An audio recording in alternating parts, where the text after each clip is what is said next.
Comment préparer le grand oral? Je ne vais pas vous mentir, la thématique n'était pas évidente à préparer pour moi.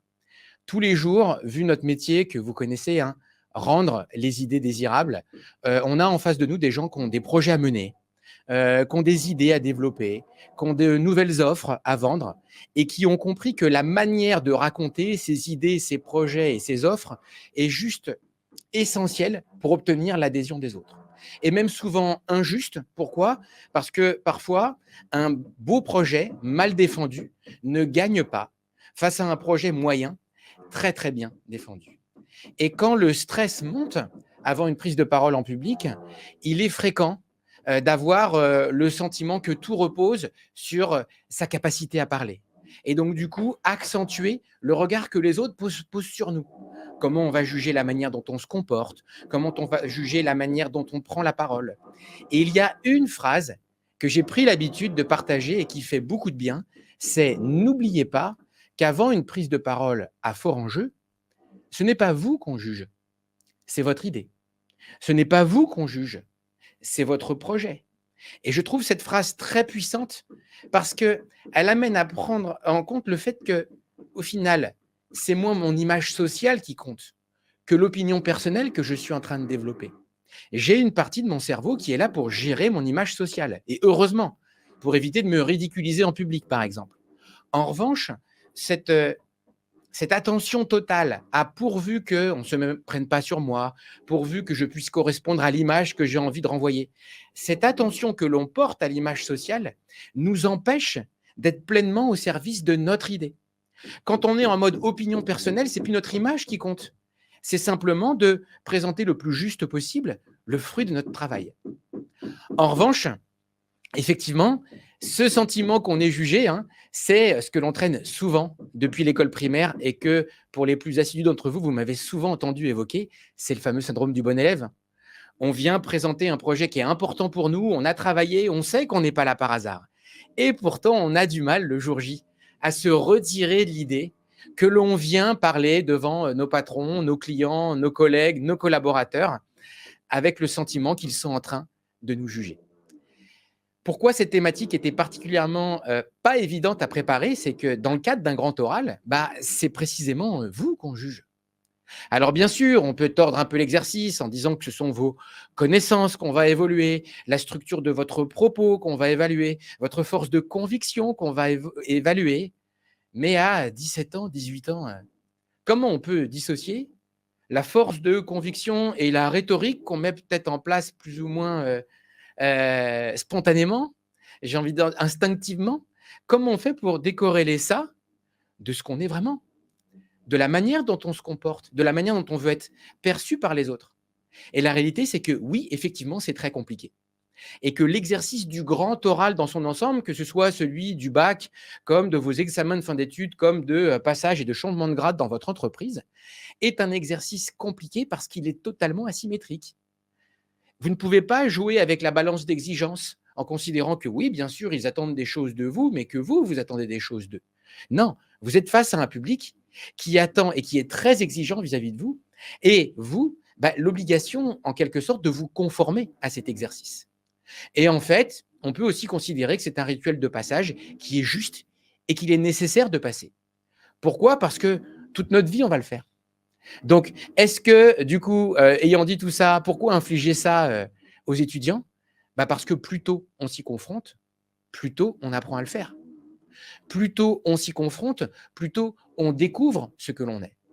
Et comment on peut mettre nos convictions au service des idées qui sont les nôtres. Ça fait maintenant bientôt, Claire l'a dit en intro, 10 ans que The Presenters existe et 10 ans qu'on rappelle notre vocation, défendre la cause de vos idées. Pas faire des jolis slides, pas raconter de jolies histoires, mais engager les gens dans un changement, qui est le changement que nos projets vont générer pour les autres. Et dans ce cadre-là, évidemment, prendre la parole est toujours une chance. J'ai envie de dire même, et peut-être même surtout, dans un examen comme le grand oral du bac. Pour une raison simple, si vous faites partie des meilleurs élèves, le grand oral ne vous fera pas échouer l'examen.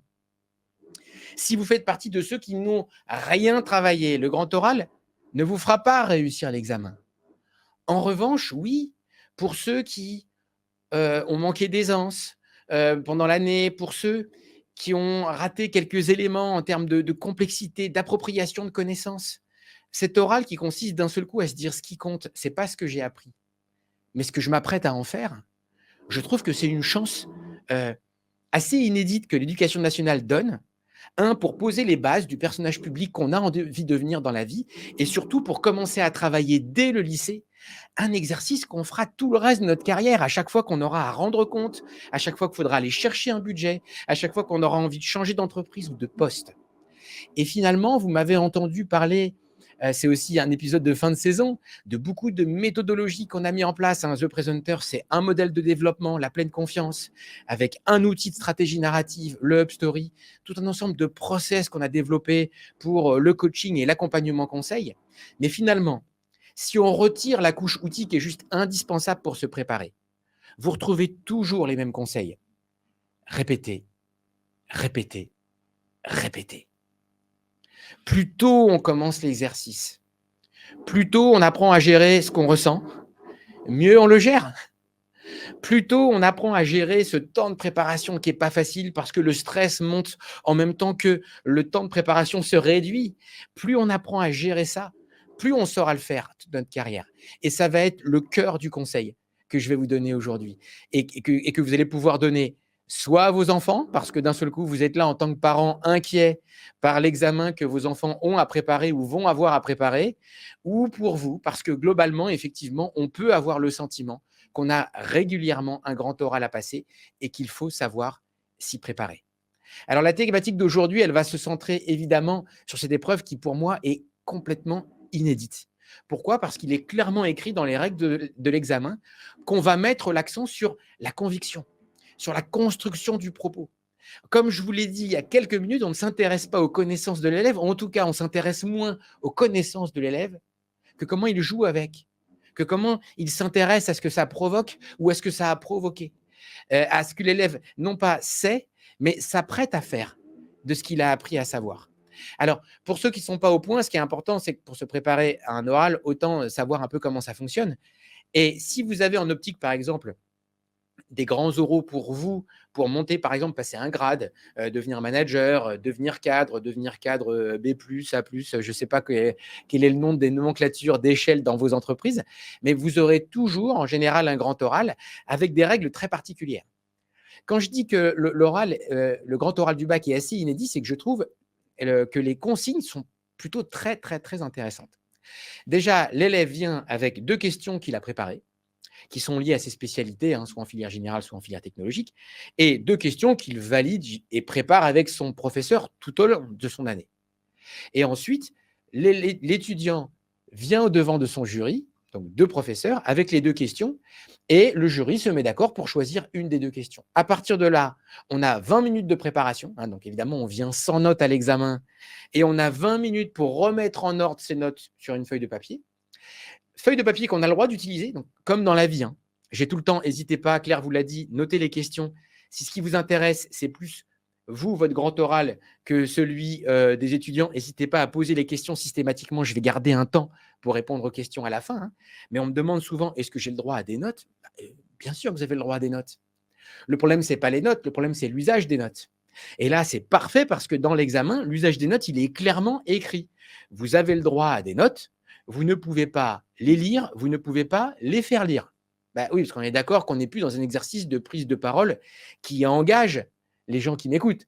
Si je lis mon texte et si je fais lire mon texte, ce que j'ai quand mon patron est derrière son pupitre à lire son discours, ce qui n'a absolument aucun impact, on l'a tous vécu, ou inversement, tout mon propos écrit dans mes slides que je projette derrière moi, on voit bien que tous ces 2 variantes sont un exercice d'anti-leadership.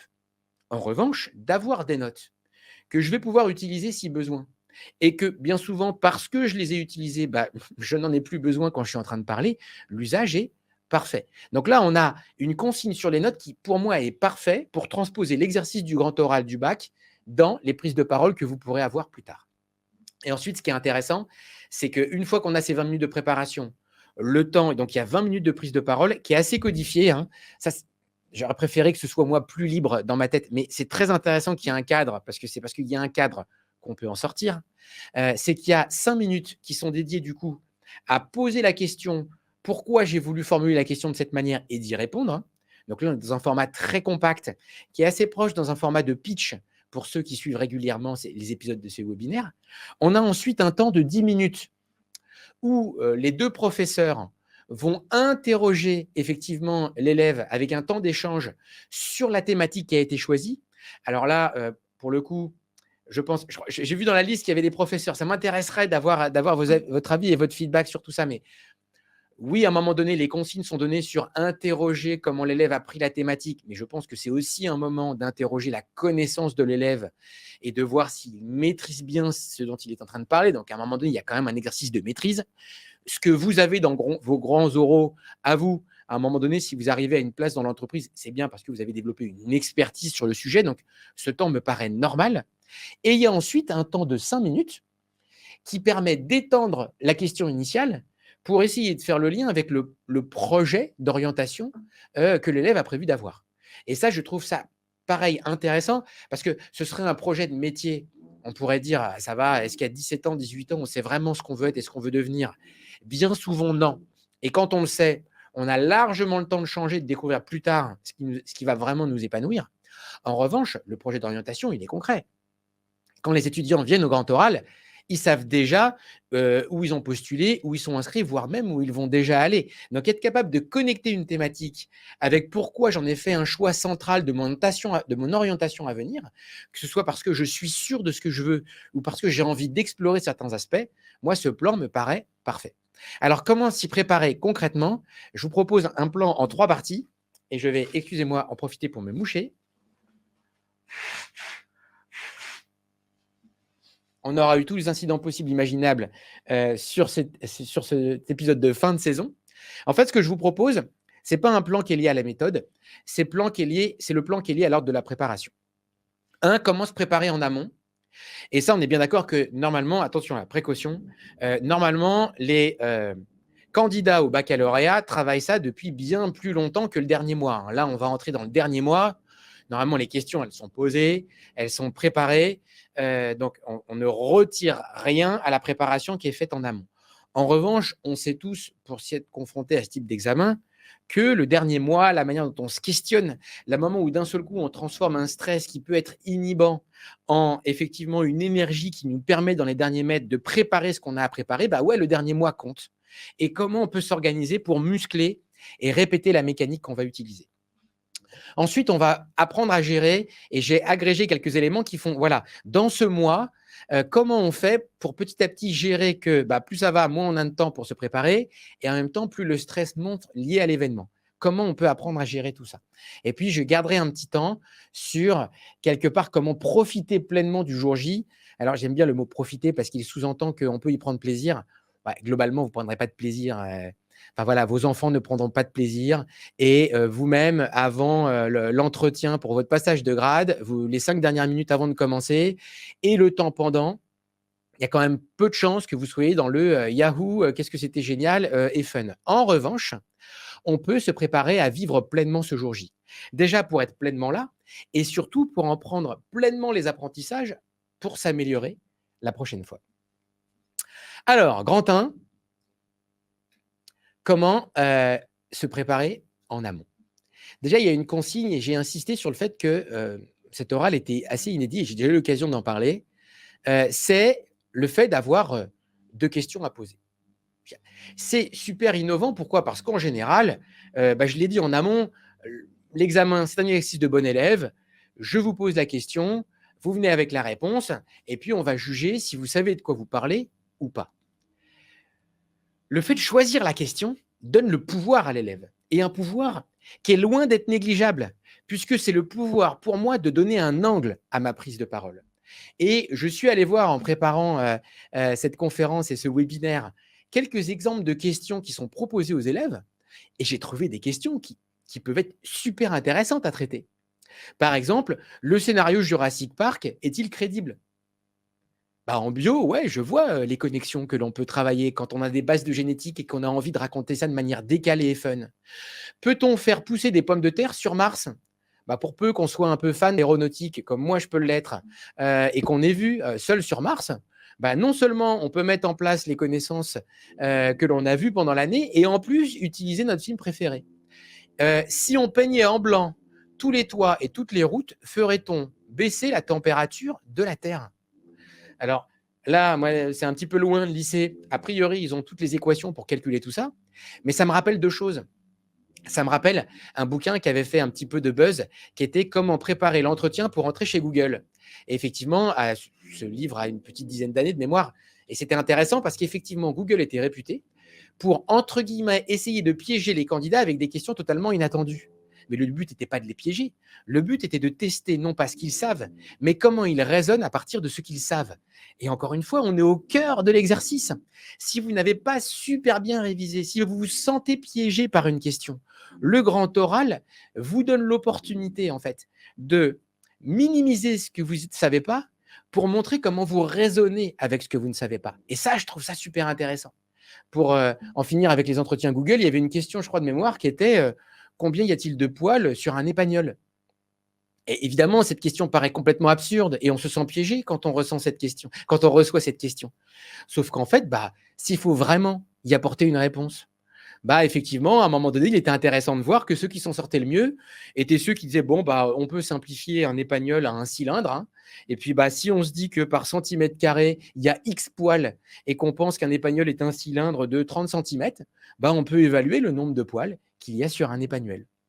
Ça m'a rappelé que pendant mes études, une des questions que j'ai gardées toute ma vie et que je continue à raconter quand on me demande ce que j'ai fait comme étude, parce que bizarrement, j'ai fait des études de maths et de sciences, c'était vous roulez au volant d'un bolide dernier cri ultra moderne et le feu est vert et vous savez qu'il va bientôt passer au rouge. Vous accélérez parce que vous savez qu'à ce feu, il y a un radar qui va vous flasher si vous passez au rouge. Vous passez au vert et pourtant le radar se déclenche et montre une photo de vous qui passe au rouge. Question, à quelle vitesse alliez-vous? Encore une fois, ça paraît complètement saugrenu. Mais quand on a en fac des bases de mécanique relativiste, on peut se rendre compte que oui, quand on va à 80% de la vitesse de la lumière, ce qui est une vitesse un peu rapide pour un véhicule, on peut voir du vert quand ceux qui sont à l'arrêt voient du rouge. Encore une fois, voilà comment avec une question, on peut complètement donner un angle qui rend une question beaucoup plus intéressante et qui met l'accent moins sur ce que vous savez que comment vous raisonnez avec ce que vous savez. Et ça résonne pour le coup, pour moi, pour les gens qu'on accompagne aujourd'hui avec quelque chose de très important qu'on est en train d'ajouter à notre méthodologie, hein. C'est de ne pas oublier que toute bonne prise de parole, c'est une prise de parole où vous répondez à une question que le public se pose. Et ça, je trouve ça quelque chose de très, très puissant. Si on sort de l'exercice de la préparation du bac et que vous pensez à la prise de parole que vous avez à préparer dans quelques jours, quelques semaines, vous savez que le stress va monter. Je ne sais pas quel type de structure vous utilisez. Pour ceux qui nous suivent le plus souvent, j'espère, des structures narratives. Pour ceux qui sont formés d'appliquer la méthode. En revanche, effectivement, dans les derniers mètres, ne pas oublier au fait, c'est quoi la question à laquelle je viens répondre? C'est super important. Vous, ça va vous permettre de donner du sens, de donner encore plus de sens à votre propos. Parce que vous savez pourquoi vous êtes là. Hein, vous ne serez plus un peu le regard obscurci par le stress que peut générer effectivement la présence du public, mais d'être très clair en disant, voilà, aujourd'hui, je leur suis utile parce que je viens répondre à cette question qui est importante pour eux. Et surtout, en fait, d'avoir en tête que toute prise de parole, c'est une réponse à une question que le public se pose, c'est que ça rééquilibre la relation. Pourquoi? Parce que vous répondez à la question que vous voulez finalement. En tant que manager, en tant que chef de projet, en tant que tout poste qu'on peut avoir dans l'entreprise, on sait que parfois, il y a des sujets qu'on ne peut pas aborder, qu'on ne peut pas dire. Mais en fait, ce n'est pas parce que les gens viennent avec une question que vous êtes obligé d'y répondre. En revanche, ce que je trouve puissant avec cette formulation, c'est que toute prise de parole, oui, est une réponse à laquelle le public se pose, mais à laquelle vous décidez de répondre. Et à un moment donné, par exemple, c'est parfaitement comme ça qu'on peut rééquilibrer un entretien d'embauche. Un entretien d'embauche, c'est stressant. Pourquoi? Parce qu'on se sent jugé comme à l'examen, parce que les gens veulent savoir si on sera bon pour cette entreprise. Et en tant que candidat, on a plein de questions un peu stressantes. Il faut se raconter nos qualités, nos défauts, en plus toutes les questions auxquelles on déteste répondre et auxquelles on avait répondu dans l'épisode de On se dit tout, comment se vendre soi-même. Mais on peut parfaitement rééquilibrer les questions dans un entretien d'embauche en venant avec une question claire. Est-ce que je vais vraiment m'épanouir en travaillant dans cette entreprise? Et quand d'un seul coup, on entre dans le salle de l'entretien en se demandant est-ce que je vais vraiment m'épanouir dans cette entreprise, quand on écoute les questions, on y répond parce qu'on a envie de se conformer à l'exercice, on a envie que les gens en face de nous puissent faire leur travail, évaluer si je suis utile dans cette entreprise.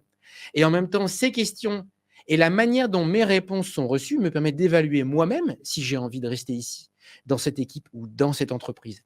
Voilà comment, effectivement, le choix de la bonne question vous permet de rééquilibrer la relation avec le public. Elle peut permettre aussi de rééquilibrer la relation avec les examinateurs le jour du grand oral. Je l'ai dit, pour le coup, la relation est bien plus déséquilibrée qu'un entretien d'embauche. Pourquoi? Parce que le jury, il n'est pas là pour vous embaucher et vous n'êtes pas là pour savoir si vous êtes les bonnes personnes pour ce jury ou pas. Malheureusement, la question ne se pose pas. En revanche, en expliquant comment tel aspect de votre scolarité fait écho avec votre chanson préférée, explique ce qu'un auteur a écrit et a pu vous toucher, de faire le lien avec les jeux vidéo, avec le rap, avec le sport, avec la musique. Il y a plein de connexions possibles, imaginables. Avec le théâtre, moi par exemple, quand j'étais encore metteur en scène de théâtre, j'avais créé un programme avec les collèges pour que les bases d'électricité qu'ils pouvaient avoir avec tout ce qui était circuit en parallèle, circuit en série, puissent être testés au théâtre avec des projecteurs. Et d'un seul coup, je peux vous dire que quand d'un seul coup, on testait des projecteurs plus puissants, on pouvait voir immédiatement ce que ça générait. Et d'un seul coup, ce que je travaillais à l'école pouvait devenir concret. Donc, des passerelles comme ça, il y en a plein. Et ça permet aux étudiants de prendre un axe qui est un axe plaisant. Et du coup, ça change totalement quand on se prépare à faire quelque chose parce que les autres me le demandent. Et quand on se prépare à faire quelque chose parce que d'une manière ou d'une autre, même si c'est stressant, on a envie de le raconter, on a un moteur pour parler qui est bien plus puissant et qui rééquilibre un petit peu quand même ce différentiel de pouvoir à l'avantage de l'étudiant. En revanche, il y a une question, c'est que, OK, je suis clair sur la question, mais comment je la raconte? Et en particulier, comment je la raconte devant un jury? Personne n'aime parler devant un jury. C'est évident pour personne. En revanche, on peut aussi se poser une autre question. On peut se dire, mais à quel point c'est compliqué pour eux? Et oui, on a le droit de rentrer dans la salle et de se dire, waouh, si vous passez à 15h, depuis le matin, 9h, ils sont là, quoi. Et ils voient passer des trucs super, et puis ils voient passer des trucs moins bien. Et que même si le niveau est plutôt bon, la fatigue monte, hein. Et on a le droit de prendre en compte ça. On a le droit, effectivement, de prendre soin des gens qui sont en train de nous écouter. Et en revanche, vous pouvez vous préparer à une chose très importante. C'est que ce qui est très compliqué pour un jury, cette phrase va être compliquée, c'est qu'ils savent qu'ils vous écoutent. Et vous, quand vous êtes en face, ce qui est très compliqué, c'est que vous voyez en face de vous des gens qui ne vous écoutent pas vraiment. Ils sont en train d'analyser ce qu'ils sont en train d'entendre de vous. Et que quelque part, la meilleure structure, la meilleure intervention, c'est celle qui, le plus vite possible, va amener le jury à oublier qu'il est en train de vous écouter. C'est-à-dire vous écouter pleinement et naturellement. Et pour faire ça, il n'y a qu'une seule structure qui fonctionne. Les structures narratives, les trames d'histoire. Et alors là, l'avantage, c'est que les trames d'histoire, normalement, on les a étudiées à l'école. Alors, on l'a étudié normalement, alors malheureusement, comme on l'a étudié à l'école, comme quelque chose de théorique qui pourra s'appliquer un jour, peut-être dans un exercice, et plus tard dans votre vie, si vous décidez d'écrire des histoires. La manière dont on l'apprend en général, c'est via le schéma narratif classique que vous avez sûrement vu et que vous connaissez déjà. Hein. C'est quoi? La trame qu'on retrouve derrière les histoires, une situation initiale, hein, des personnages qui vivent quelque chose et qui me permet, dans le cadre d'une scène d'exposition, de découvrir le contexte que j'ai besoin de maîtriser pour comprendre ce qui va se passer. Ensuite, un élément déclencheur qui nécessite de passer à l'action. Et ensuite, un ensemble de péripéties qui répondent à l'élément déclencheur. Jusqu'à ce que, péripétie après péripétie, on en arrive au dénouement de l'histoire. Ouf, on est au bout de notre quête, qui donne lieu, en conclusion finale, à une situation finale qui me permet de faire le bilan de tout ce que j'ai vécu dans le cadre de cette histoire. Si je m'arrête quelques secondes là-dessus, et pourquoi j'ai insisté sur le fait que malheureusement on l'apprend de manière théorique, c'est que je pense qu'on ne met pas suffisamment l'accent sur à quel point ce type de structure est complètement dingue. Ces structures ont été renforcées pédagogiquement, je crois, de mémoire, à partir des années 60, quand les universitaires ont fait de la narration un vrai sujet d'étude. Et se sont rendus compte que quand on étudie un conte millénaire kényan, dernier scénario à Hollywood, les contes de Perrault et n'importe quelle histoire à laquelle vous pouvez être confronté, toutes ces histoires ont cette même structure. Des gens qui n'ont pas vécu à la même époque, qui ne sont pas allés à l'école ensemble, qui ne se sont pas coordonnés pour faire les choses ensemble, utilisent spontanément les mêmes structures. Ça veut dire quoi? Ça veut dire que la forme narrative, c'est pas une forme d'écriture un peu sympa pour quand on veut raconter une histoire. Non. Les formes narratives sont des formes que l'on utilise spontanément en tant qu'être humain quand on veut avoir un impact sur les autres.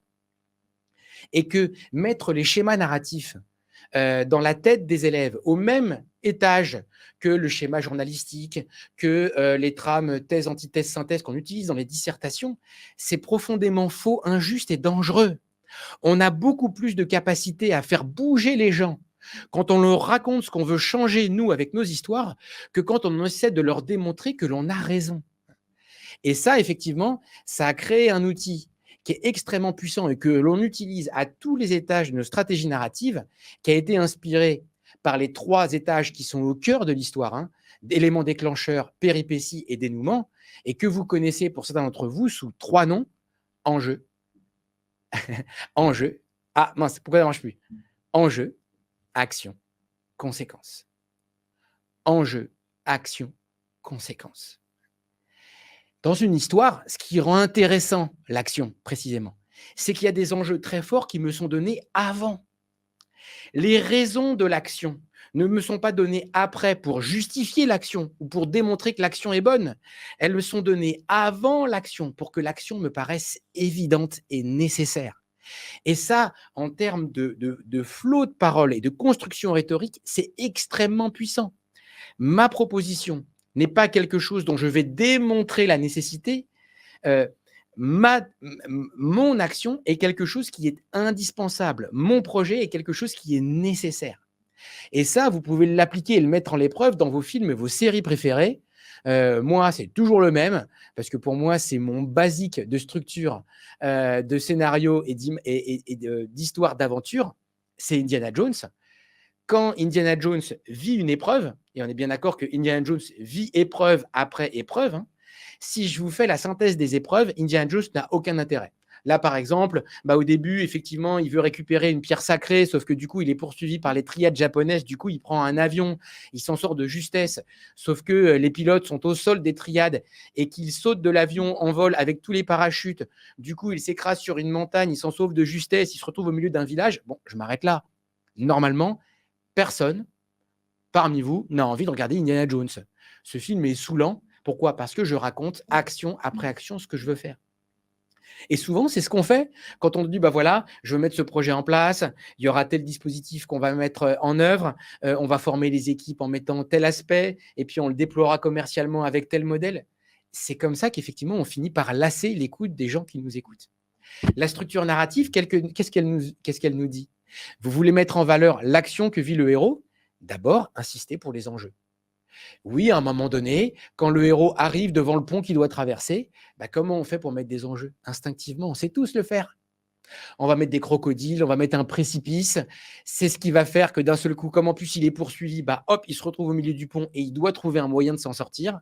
Là, de mémoire, normalement, il coupe le pont au milieu pour que tout le monde tombe et il essaie de s'accrocher. Hein, et son action a des conséquences. Oui, il arrive à se libérer de ses opposants, mais en même temps, tiens, on va rajouter le fait que, par exemple, il a perdu son arme à ce moment-là. Et du coup, une fois qu'il s'en est sorti, il se retourne. Il a un ennemi en face de lui et il n'a plus d'arme. Comment faire? Et bien là, qu'est-ce que je viens de faire? Je viens de remettre des enjeux pour l'épreuve d'après. Et bien, il va passer à l'action. Cette action aura des conséquences qui va générer de nouveaux enjeux, qui vont nécessiter de nouvelles actions et qui vont déclencher de nouvelles conséquences.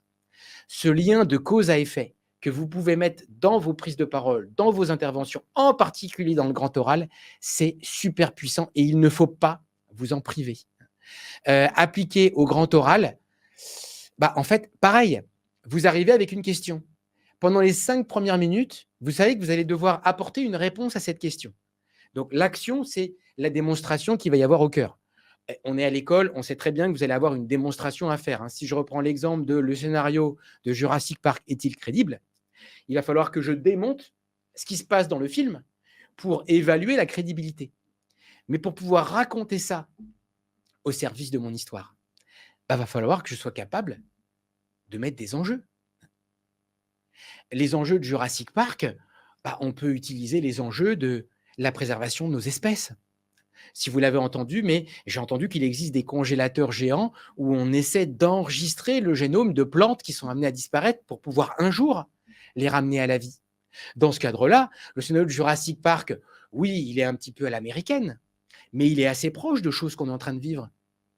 Dans les steppes de Sibérie, beaucoup de chercheurs alertent sur le fait qu'avec le réchauffement climatique, des bactéries qui étaient gelées là depuis des milliers d'années peuvent être réactivées et déclencher des maladies qu'on ne connaît pas et contre lesquelles nous ne sommes pas protégés. On est quand même très proche du scénario de Jurassic Park. Et faire le lien entre un blockbuster et des choses qui peuvent nous concerner en termes d'actualité, c'est tout à fait intéressant et c'est très puissant de commencer par ça. Pourquoi ? Parce que du coup, quand vous faites votre démonstration de la crédibilité, vous n'êtes plus simplement en train de répondre à la question, vous êtes en train de faire quelque chose de plus grand que ça. Et c'est ça qui va donner de l'impact et de l'ampleur à votre démonstration. Et en conséquence, effectivement, si on a pris cet axe de la préservation de la vie biologique, effectivement, il y a plein de projections qu'on peut faire dans le monde tel qu'il est aujourd'hui, dans le monde tel qu'on souhaite le voir venir, et voire même faire le lien tel qu'on pourra le reprendre par la suite sur le programme d'orientation avec une carrière qu'on a envie de développer dans le cadre de la biologie, de la physique, des mathématiques, de la littérature, ou peu importe la direction que vous aurez choisi de prendre, tant que c'est en lien avec la question que vous aurez posée. Alors, je vais juste rajouter, pour ceux qui préparent effectivement le grand oral, 2 ingrédients. Cette structure, elle est très efficace. Vous allez pouvoir l'utiliser à la fois pour votre introduction, répondre à la question, et aussi à la fin pour votre projet d'orientation.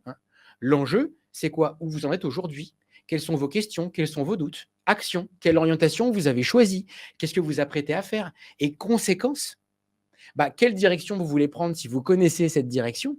Ou quel doute vous voulez lever si effectivement vous n'êtes pas sûr de votre parcours. Et vous voyez encore une fois que enjeu, action, conséquence marche parfaitement pour mettre en avant votre propos. Alors, je le disais juste, pour préparer cette prise de parole introductive et peut-être même celle de fin, mais particulièrement celle du début, parce que comme je l'ai dit, il faut le plus rapidement possible que les gens qui vous écoutent oublient qu'ils sont en train de vous écouter. Je rajoute 2 ingrédients. 1, la connexion. La connexion, dans notre méthode, c'est quoi ? C'est faites attention aux premiers mots que vous utilisez. C'est très compliqué de démarrer. Vous allez être en stress. Vous allez avoir tendance à démarrer de manière un petit peu très scolaire. Bonjour, je m'appelle comme ceci. J'ai prévu de répondre à telle question. Et du coup, vous vous rendez bien compte qu'en faisant ça, vous n'êtes plus du tout en mode histoire. La connexion, elle donne un conseil. Démarrez fort. Une question qui est liée avec la thématique que vous utilisez, posez-la au jury. Par exemple, moi, une question que j'utilise beaucoup sur les prises de parole, sur mes conférences sur les prises de parole, c'est quand vous parlez en public, entre 30 et 60% des gens ne vous écoutent pas. Qu'est-ce que ça change dans vos prises de parole ? D'un seul coup, effectivement, c'est quelque chose qui surprend. Alors, ça peut être une question, ça peut être, les 30 ou 60%, c'est plutôt une affirmation. Ça peut être une affirmation. Ou alors, ça peut être une citation issue d'une chanson, d'un livre, bref, quelque chose qui, le plus vite possible, va vous faire rentrer au cœur du sujet et qui va amener le public, et notamment le jury, à oublier qu'il est en train de vous écouter. Pourquoi ? Parce que vous leur faites une proposition qui les amène tout de suite à se demander, mais tiens, pourquoi il ou elle me dit ça ? Et dès que je me pose cette question, c'est fini, je suis derrière vous à essayer d'écouter le déroulement de votre pensée. Et le dernier ingrédient que l'on peut ajouter juste après les conséquences, c'est l'ouverture. C'est toujours de montrer que vous êtes concentré sur le futur de ce que vous êtes en train de dire. Qu'est-ce que vous vous apprêtez à en faire ? Donc, par exemple, l'ouverture de votre première prise de parole, vous savez quelle est la suite. Ils vont vous poser des questions. Peut-être, si vous appréhendez le moment où on va vous poser des questions, peut-être vous posez des questions au jury. Ça pourrait être intéressant de renverser la charge de la question. Ils ne se feront pas avoir, mais au moins les questions que vous leur posez, les questions que vous ouvrez sur le sujet, les questions qui se posent sur la thématique que vous avez choisie, bah, va peut-être orienter le jury sur des questions qui vous arrangent plutôt que sur des questions qui peuvent vous poser problème. Connexion, enjeu, action, conséquence, ouverture. 5 ingrédients pour préparer 5 minutes de prise de parole. Vous vous rendez compte que d'un seul coup, il est beaucoup plus simple, dans le mois qui reste, de se préparer en amont à préparer le grand oral. Alors, je vois que le temps passe, c'est toujours pareil, pris par l'enthousiasme. Je vois que le temps file. Et ça m'amène tout de suite à répondre à une deuxième question qui est ensuite comment je gère le stress qui monte. Déjà, en arrêtant de stresser les autres en voulant leur faire du bien, il y a un conseil qu'il faut arrêter de donner, c'est sois naturel, tout va bien se passer. Ce n'est pas naturel pour un étudiant ou pour un élève de 17-18 ans de préparer le bac et d'aller devant un jury. Leur naturel, c'est d'aller apprendre la vie en jouant, en échouant et en réussissant. C'est ça le naturel. Donc, dire à quelqu'un qui s'apprête à prendre la parole en public, sois naturel, tout va bien se passer, ça consiste juste à lui donner le sentiment que le trac qu'il ressent, le stress qu'il ressent n'est pas naturel et que finalement, s'il a peur, c'est qu'il n'est pas fait pour ça. Et c'est comme ça qu'on se retrouve avec des générations d'adultes qui ont ancré qu'ils n'étaient pas faits pour ça parce que ceux qui ont l'air à l'aise, effectivement, doivent le faire à leur place. Et se rend compte trop tard qu'il faut se mettre à travailler parce que si les gens ne défendent pas leurs propres idées, ce n'est pas les autres qui vont le faire à leur place. Donc, oubliez cette affirmation. Non, sois naturel n'aide pas, au contraire. Il est beaucoup plus intéressant d'expliquer que le stress que l'on ressent est naturel. Et là, effectivement, on se rend compte que les formes de stress devraient être apprises à l'école. Il existe 3 formes de stress qui ont fait leur preuve sur des millions d'années d'évolution. Face à un danger, alors là, retirons-nous un peu le grand oral. Face à un danger vital, le premier réflexe, c'est de fuir. Et c'est utile de fuir. On est programmé pour ça. Le sang part dans les pieds, les mains, dans les extrémités. Le regard devient fuyant pour trouver une échappatoire. On a besoin de ça pour survivre. Quand la fuite ne marche pas, on passe en stress de lutte. À un moment donné, si je ne peux pas échapper au danger, eh ben, j'y fais face, que coûte. Je me retourne face au danger. Et là, effectivement, mon objectif est d'impressionner l'autre. Je ne suis pas en train de l'attaquer, je suis en train de me défendre. Et là, pareil, la pensée se fixe, on est persuadé d'avoir raison. Notre gestuelle se fixe, on veut impressionner l'autre. Le menton descend de façon à ce que la voix soit plus grave et plus forte. La gestuelle n'est plus éparpillée, mais fixe parce qu'on veut impressionner l'autre. Et si le stress de lutte ne marche pas, on déclenche à l'état de nature un troisième mode de stress qui est le stress d'inhibition. À quoi bon? La température du corps s'abaisse, le système immunitaire se débranche. Pourquoi? Parce que on se laisse glisser. On se laisse avoir, on se soumet effectivement au stresseur et quelque part, on se laisse mourir si on est une antilope et puis on subit l'action si on est quelqu'un qui est face à une situation stressante. Mais on voit bien que ce programme est très, très, très utile et a fait ses preuves quand on est poursuivi par un prédateur. En revanche, ce qui est dingue, c'est qu'on ressent ça aussi quand on s'apprête à prendre la parole en public. Et là, ça me donne l'occasion de sourcer ce que je suis en train de vous dire, hein. Ça vient effectivement d'une formation que j'ai eue il y a une dizaine d'années avec mon associé, d'une méthode issue d'une entreprise créée par Jacques Fradin, qui est l'Institut de médecine environnementale, qui depuis plus d'une trentaine d'années agrège l'ensemble des publications scientifiques qui permettent de modéliser la manière dont le cerveau humain interagit avec son environnement. Et il a notamment dans l'intelligence du stress, cette statistique est juste dingue, 90% des cas de stress humain ne sont pas liés à des causes externes réelles. C'est pas vrai, vous n'avez pas un prédateur qui vous court après. Et pourtant, ce programme se met en route. Et il se met en route pour une raison simple, c'est que le stress est au mental, ce que la douleur est au physique. Un indicateur de dysfonctionnement. Quand vous faites du sport et que vous vous mettez à avoir mal quelque part, vous vous arrêtez. Vous essayez de faire un diagnostic rapide et vous décidez, est-ce que je repars normal? Est-ce que je repars doucement? Est-ce que je rentre en taxi ou est-ce que j'appelle le SAMU? Vous avez une réaction appropriée. On devrait faire la même chose face au stress. Le stress est un signal d'alarme qui se déclenche quand on est face à une situation qui est complexe et ou inconnue. Préparer le grand oral, c'est complexe et inconnu. Et c'est normal que vos enfants, que vos élèves, si vous soyez professeur, passent par toutes ces formes de stress. La fuite, par exemple, quand vous dites, tiens, allez, on fait une répétition de ton grand oral. Et là, oh non, non, mais non, regarde, j'ai ça à faire et j'ai ça à faire. Je fais tout pour échapper à l'exercice. Stress de fuite. Inversement, c'est, ah non, mais pourquoi tu me demandes toujours ça? J'en ai marre, tu remets en cause ce que je sais. Stress de lutte. Hein. Ou alors, j'ai envie de dire, on a l'impression qu'on se soumet à l'exercice, mais c'est pas mieux. La soumission. Si tu veux, ouais, de toute façon, ça ne changera rien. Hein. Et on répète sans aucune conviction, en n'ayant pas appris depuis la dernière fois, ce qui ne sert strictement à rien. On voit que là, on est en train juste d'appliquer 3 réactions du stress qui sont des réactions de survie. Concrètement, ça devrait être au programme scolaire. Pourquoi? Parce qu'on comprendrait mieux comment on vit et on comprendrait mieux que face au stress, mon objectif, c'est juste de prendre un tout petit peu de bande passante de mon cerveau pour rendre cet exercice un petit peu moins complexe et un petit peu moins inconnu. Et du coup, le seul moyen d'y arriver, c'est de s'entraîner à raconter son histoire. On travaille son structure comme on l'a fait en amont. Et on le répète, on le répète, on le répète. Alors, c'est compliqué de répéter parce que ça ramène les situations de stress. Mais c'est ça qu'il faut provoquer. En revanche, vous, en tant qu'adulte, je vous lance un défi. Vous voulez que vos enfants répètent? Répétez devant eux vos prises de parole en jeu. Parce que répéter, répéter, je le répète en permanence à tous les gens que j'accompagne et je sais à quel point on a du mal à le faire.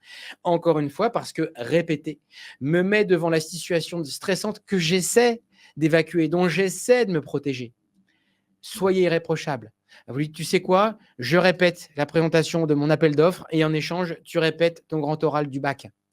Et on verra que l'important, c'est pas d'attendre d'être prêt pour répéter. C'est au contraire de répéter parce qu'on n'est pas prêt pour ancrer les bonnes choses qui resteront et pour éliminer les mauvaises choses qu'on ne refera plus précisément parce qu'on l'a fait sous stress. Et ça va me permettre de faire une transition avec la dernière étape de cette conférence sur comment préparer le grand oral, c'est comment vivre pleinement le jour J. Parce que concrètement, on ne peut se préparer à faire un exercice qu'on fera en stress que si on se prépare à le faire en stress.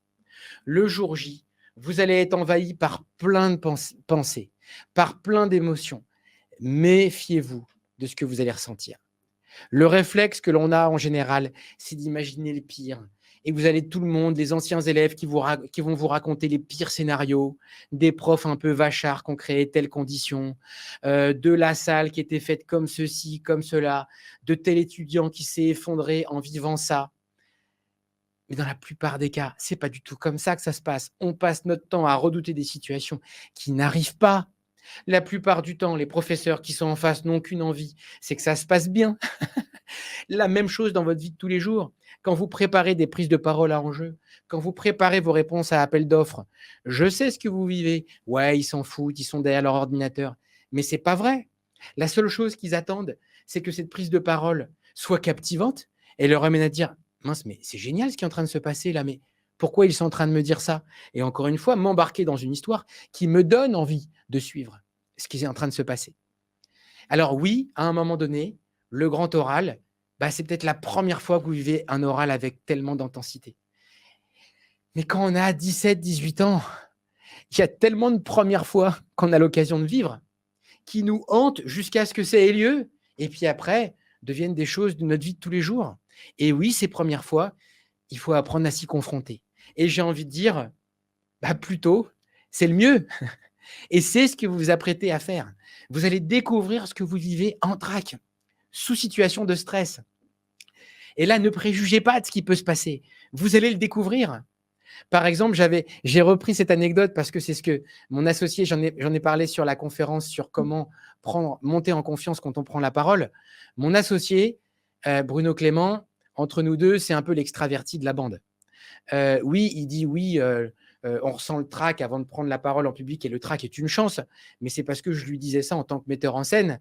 Et il trouve que ce propos est intéressant à travailler, mais lui, il vit le trac de manière exaltée. Il est enthousiasmé, il est stimulé par la présence du public en face de lui. Ça lui donne plein d'idées.